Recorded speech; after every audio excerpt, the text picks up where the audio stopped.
आप देख रहे हैं अनहोनी। तो चलिए बढ़ते हैं आज की इस कहानी की ओर। ये बात उन दिनों की है जब मैं 9वीं कक्षा में पढ़ता था। तब मेरी उम्र सिर्फ 14 साल की थी। उस समय मैं अपने फैमिली के साथ रहा करता था। मेरी फैमिली में मम्मी पापा और मेरी छोटी बहन थी। मेरे पापा सरकारी नौकरी किया करते थे, इसलिए हमें सरकारी क्वार्टर्स में रहना पड़ता था। जब मेरे पापा का प्रमोशन हुआ तब हमने उस कॉलोनी में एक बड़ा सा फ्लैट लिया। उसके बाद हम नए फ्लैट में शिफ्ट हो गए। मैं वहाँ बहुत खुश था क्योंकि मुझे रहने के लिए अलग से एक बड़ा कमरा मिल रहा था जहाँ मैं अपनी सारी किताबों को अच्छे से रख सकता था। पर पता नहीं क्यों जिस दिन से हम उस घर में रहने के लिए गए थे तब से मुझे उस घर में अजीबोगरीब बेचैनी महसूस हो रही थी। ये बेचैनी क्यों हो रही थी? जल्द ही उससे मेरा सामना होने वाला था। मुझे अक्सर देर से सोने की आदत थी क्योंकि मैं हर रात टीवी पर कोई नई फिल्म देखा करता था और मेरे मम्मी पापा बहन दूसरे कमरे में जल्दी सो जाते थे। शुरू में तो सब कुछ ठीक था, लेकिन अचानक मुझे एक रात को जब मैं अपने बेड पर बैठकर मूवी देख रहा था तो अचानक रूम के बाहर से किसी की आवाज़ सुनाई दी। मुझे लगा कि मेरी मम्मी पानी पीने उठी है, इसीलिए मैंने शुरू में उस आवाज़ को नज़रअंदाज किया। अब मैं अपनी फिल्म एंजॉय कर रहा था, लेकिन 4-5 मिनट के बाद फिर से वही आवाज़ आने लगी। वो आवाज़ किसी औरत के चलने की थी और उसके पायल की आ रही थी। पायल की छन छन की आवाज़ मेरे कानों तक साफ गूंज रही थी। डर की वजह से मैंने टीवी का साउंड कम कर दिया और सीधा झटपट चादर ओढ़कर लेट गया। लेकिन बाहर से वही आवाज़ आ रही थी, छन छन की।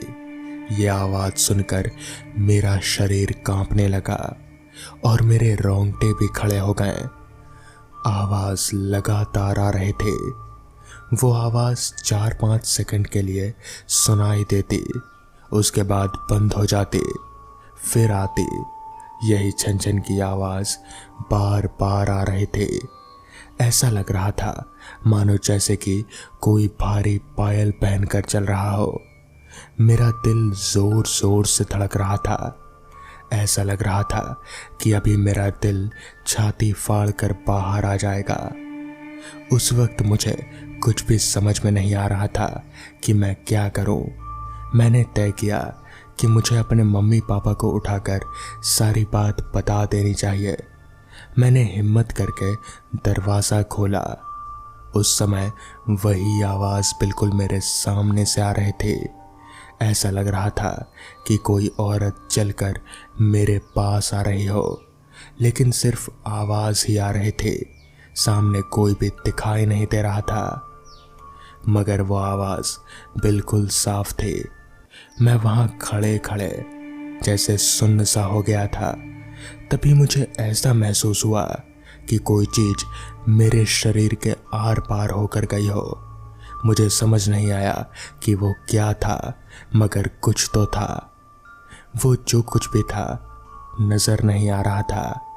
हिम्मत करके मैंने पापा को जगा दिया और सारी सच्चाई उनको बता दी। मेरे पापा इस बात को मानने के लिए बिल्कुल भी तैयार नहीं थे। वैसे भी वो लोग आधी नींद में थे, इसलिए पापा ने मेरी बातों का उतना ध्यान नहीं दिया। मेरी मम्मी भी गहरी नींद में थी।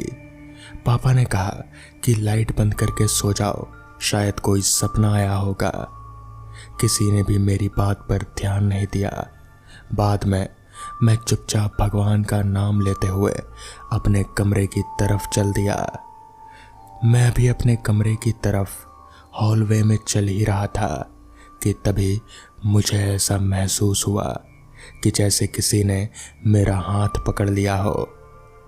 मेरी हथेली पर किसी बच्चे का हाथ मुझे साफ साफ महसूस हो रहा था। मैंने अपनी हथेली की तरफ नीचे देखा मगर वहां पर कोई नहीं था, लेकिन हाथ मुझे साफ तौर पर महसूस हो रहा था। वो किसी बच्चे का छोटा सा हाथ था। मैं समझ गया कि यहाँ दाल में कुछ काला नहीं बल्कि पूरी दाल ही काली है। मैं भागते हुए किसी तरह अपने कमरे में आया और दरवाजे को लॉक करके चुपचाप अपने बिस्तर के अंदर छुप गया। ऐसे ही 3-4 दिन निकलने के बाद एक रात को फिर से वही छन छन की आवाज़ सुनाई दी।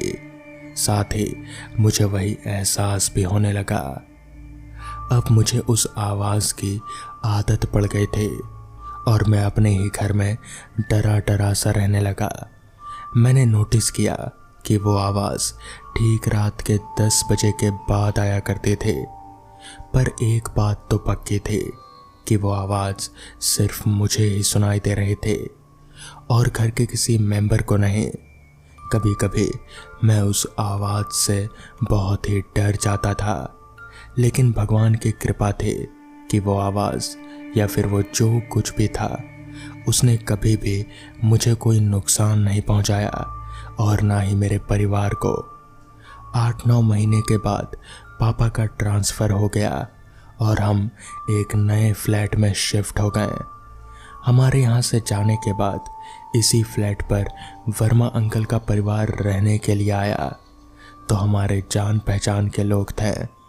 वर्मा अंकल का बेटा मेरा बहुत ही अच्छा दोस्त था और उनकी फैमिली भी काफ़ी अच्छे थे। एक दिन वर्मा अंकल संडे को हमारे घर पर आए और हमसे पूछा, क्या आप लोगों को कभी कभी उस फ्लैट में पायल की आवाज़ सुनाई देती थी? बस यही बात सुनकर मुझे पूरा यकीन हो गया कि वो कोई मेरा वहम नहीं था। वर्मा अंकल के पूरे परिवार ने पायलों की आवाज़ सुनी थी। आखिर में मेरे मम्मी पापा को यकीन हो गया कि मैं झूठ नहीं बोल रहा था। बाद में वर्मा अंकल ने घर में पूजा पाठ करवाया। हमने ये बात जानने की कोशिश की थी कि आखिर उस घर में हुआ क्या था। आगे जाकर पता चला कि उस घर में एक नहीं बल्कि 6 आत्माएं रहती हैं। वो जो आत्माएं वहाँ रह रहे थे दरअसल वो एक पूरी फैमिली थी। बहुत साल पहले जब वहाँ पर फ्लैट भी नहीं था तब वहाँ पर एक घर हुआ करता था। उस घर में 6 लोग रहा करते थे। कहते हैं कि उस पूरी फैमिली का रातों रात मर्डर हुआ था। बहुत बुरी तरह से उनको मारा गया था। उनमें 2 बच्चे भी शामिल थे। सारी इन्फॉर्मेशन हमें वहाँ के एक बहुत पुराने वॉचमैन के माध्यम से मिली। पूजा पाठ के बाद किसी तरह की दोबारा आवाज़ सुनाई नहीं दी। दोस्तों, अब इस बात को 14 साल हो गए हैं और मैं बड़ा हो गया हूँ। अब मुझे किसी तरह की कोई आवाज़ सुनाई नहीं देती, पर जब भी मैं उन 6 लोगों के बारे में सोचता हूँ तो मेरा मन दुखी और दिल भारी भारी सा लगने लगता है। खैर, तो दोस्तों, ये थी आज की पहली कहानी। तो चलिए बढ़ते हैं आज की दूसरी कहानी की ओर। आधुनिक युग विज्ञान का युग है। कोई भी किसी बात पर तब तक यकीन नहीं करता जब तक कि उसका सबूत ना हो। मगर यकीन मानिए दोस्तों, इस दुनिया में ऐसी भी कई चीज़ें हैं जिनका सबूत इंसान आज तक नहीं ढूंढ पाया और ना ही कभी ढूंढ पाएगा। बहुत समय पहले की बात है। मेरे ननिहाल में एक बहुत ही खौफनाक जंगल था जिसके बारे में कहा जाता था कि उसमें भयानक जिन्नों और भूत प्रेतों का वास था। उसमें रात भी कोई भी आता जाता नहीं था और अगर कभी किसी ने जाने का साहस किया तो अगले दिन उसकी लाश मिलती थे।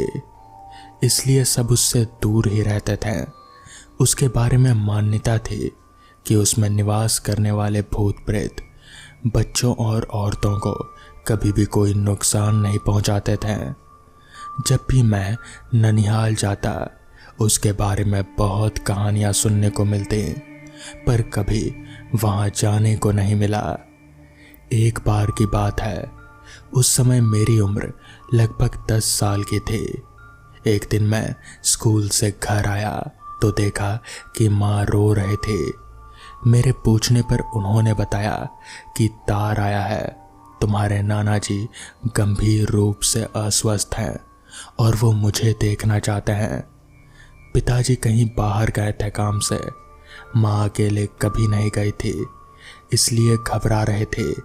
मैंने माँ से कहा कि आप चिंता न करें, हम दोनों सुबह वाली ट्रेन से चलेंगे और शाम तक पहुंच जाएंगे। दूसरे दिन सवेरे हम दोनों निकल तो समय पर गए, पर ट्रेन बहुत लेट चली। हमारा ननिहाल बहराइच जिले के जिस गांव में था वो स्टेशन से ज़्यादा दूर नहीं था, पर रास्ते में वही बहुत घना खौफनाक जंगल पड़ता था जिसमें भयानक भूत प्रेतों का निवास था। उस समय सेल फोन भी नहीं हुआ करते थे और ना ही कैब या टैक्सी जैसी सुविधाएं थी। ट्रेन जिस समय पर मंजिल स्टेशन पर पहुंची तब तक रात के 12 बज चुके थे। उस समय चोर डाकुओं से ज़्यादा भूत प्रेतों का डर था। हमारे पास सामान ज़्यादा नहीं था। उस छोटे स्टेशन पर काफ़ी अंधेरा था। माँ ने मेरा हाथ मजबूती से पकड़ा और हम दोनों एक दूसरे का सहारा बनकर चल दिए। उस दिन हमारे अलावा जो भी यात्री वहाँ उतरे थे सबके रास्ते अलग थे। हम लोग स्टेशन से निकलकर गांव की ओर चल पड़े। पूरे माहौल में खौफनाक सन्नाटा पसरा हुआ था। बीच बीच में जंगली जानवरों की आवाज़ें सुनकर मन अंदर तक कांप जाता था। हम चलते हुए जंगल के करीब पहुंचे तो एक बैलगाड़ी खड़ी दिखी। आगे एक बूढ़े बाबा बैठे थे। उन्होंने माँ का नाम लेकर पुकारा, अरे राजेश्वरी बिटिया, गाड़ी में बैठ जाओ, हम गांव ही जा रहे हैं।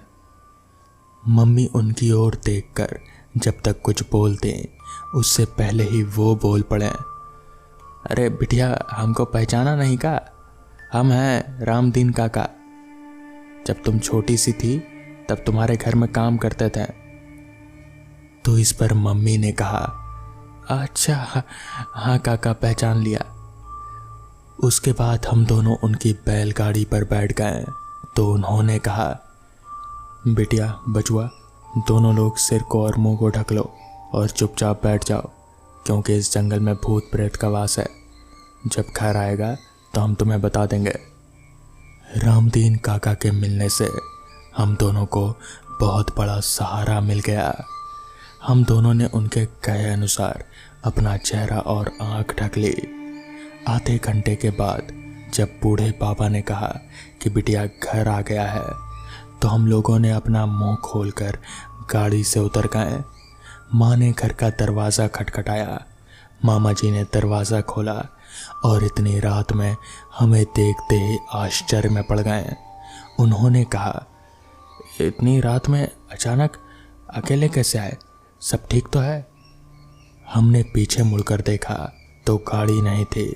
रामदीन काका जा चुके थे। माँ ने बताया कि पिताजी की बीमारी के बारे में सुनकर हमसे रहा नहीं गया और हम तुरंत चल दिए। समय से पहुंच जाते, पर गाड़ी इतनी लेट हुई कि यहाँ पहुँचने में 12 बज गए। वो तो अच्छा हुआ जो रामदीन काका हमें मिल गए, वही हमें स्टेशन से अपनी बैलगाड़ी में लाए हैं। माँ की बात सुनकर मामा जी तो जैसे भौचक के रह गए। उन्होंने कहा, ऐसा कैसे हो सकता है, क्योंकि रामदीन काका को मरे तो 1 साल बीत चुका है। उनकी मौत उसी जंगल में हुई थी। तुम तो जानती ही हो कि वो जंगल कैसा है, उसमें कुछ रहता है, पता है ना, रात में नाम नहीं लिया जाता। वहाँ दिन में भी कोई नहीं जाता, तो रात में कौन जाएगा।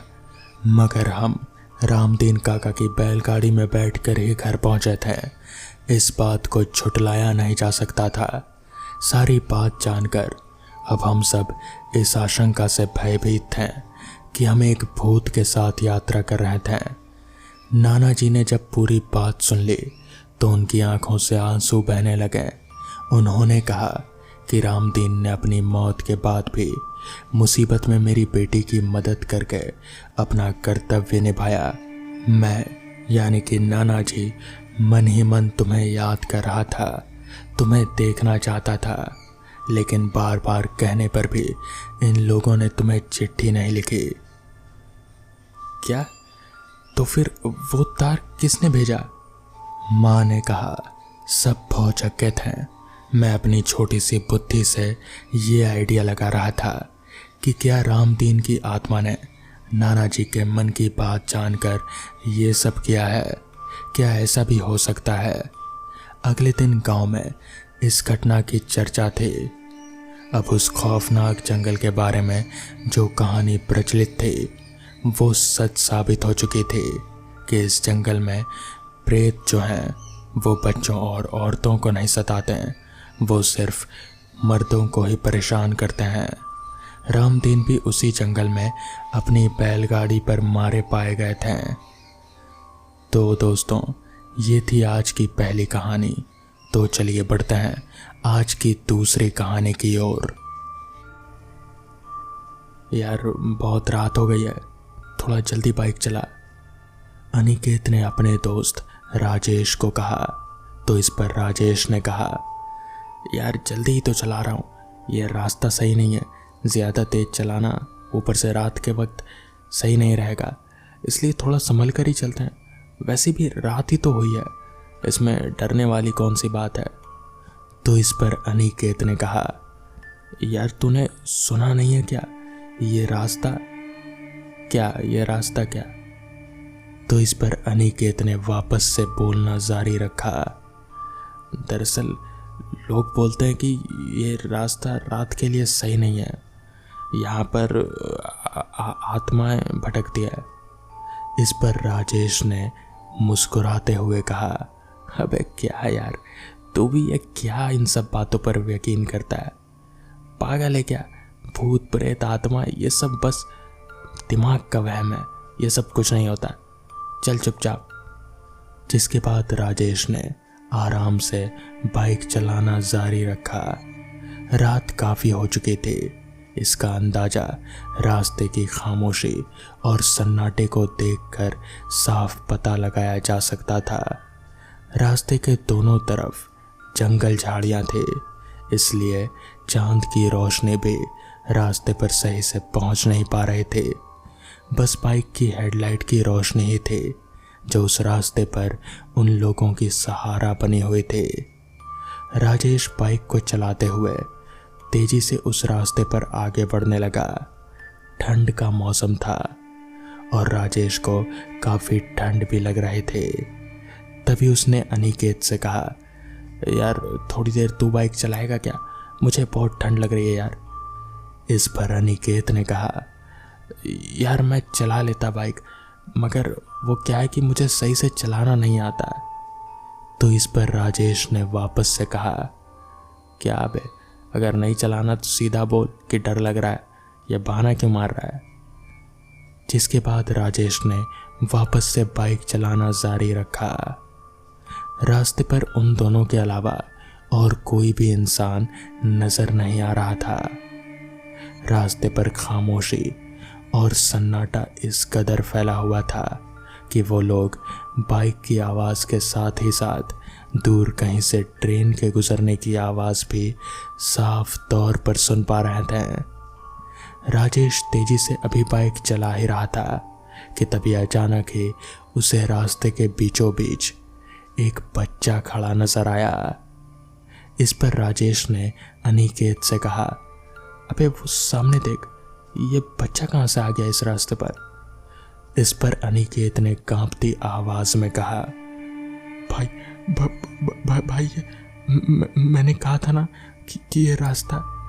इस पर राजेश ने कहा, अबे चुप, ये बच्चा है यार, कोई भूत थोड़ी है, हमें उतर कर देखना चाहिए, हो सकता है कि इसे हमारी ज़रूरत हो।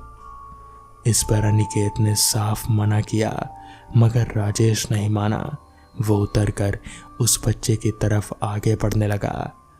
अभी वो उस बच्चे की तरफ आगे बढ़ ही रहा था कि तभी इतनी देर से सिर झुकाए खड़ा वो बच्चा एकदम से उसने अपना सिर राजेश की तरफ ऊपर उठाया। तो राजेश उसका चेहरा देखकर डर के मारे एकदम से नीचे गिर पड़ा। उस बच्चे का चेहरा बहुत ही ज्यादा डरावना था। उसकी आंखें लाल चमक रहे थे और उसका मुंह इतना बड़ा था जितना बड़ा एक इंसान का हो ही नहीं सकता। वो बच्चा एकदम से जोर से चिल्लाने लगा। उसकी आवाज पूरे फिजा में गूंज रहे थे। उसकी मोटी और कर्कश आवाज से साफ पता चल रहा था कि वो बच्चा कोई इंसान नहीं है बल्कि वो कुछ और ही बला है। जिसके बाद अनिकेत भागता हुआ राजेश के पास आया और उसे उठाने लगा। राजेश को उठाकर वो वापस से बाइक के पास आया। उन दोनों ने बाइक घुमाई और वापस से वहीं पहुंचे जहां से वो लोग अपने घर जाने के लिए निकले थे। उन लोगों ने पूरी रात वहीं उस फार्म हाउस पर ही बिताई, अपने दोस्त के फार्म हाउस पर। और फिर अगली सुबह ही वो लोग वापस से अपने घर जाने के लिए निकले। मगर उन दोनों को आज तक ये समझ नहीं आया कि आखिर वो बच्चा वो सब था क्या। तो दोस्तों, ये थी आज की कहानियाँ। अगर आपको ये कहानियाँ पसंद आई हों तो वीडियो को लाइक और चैनल को सब्सक्राइब करना ना भूलें। तो मैं आपका दोस्त आर्यन जल्द ही मिलूँगा आपसे ऐसी ही नई कहानियों के साथ। तब तक के लिए अपना ख्याल रखें।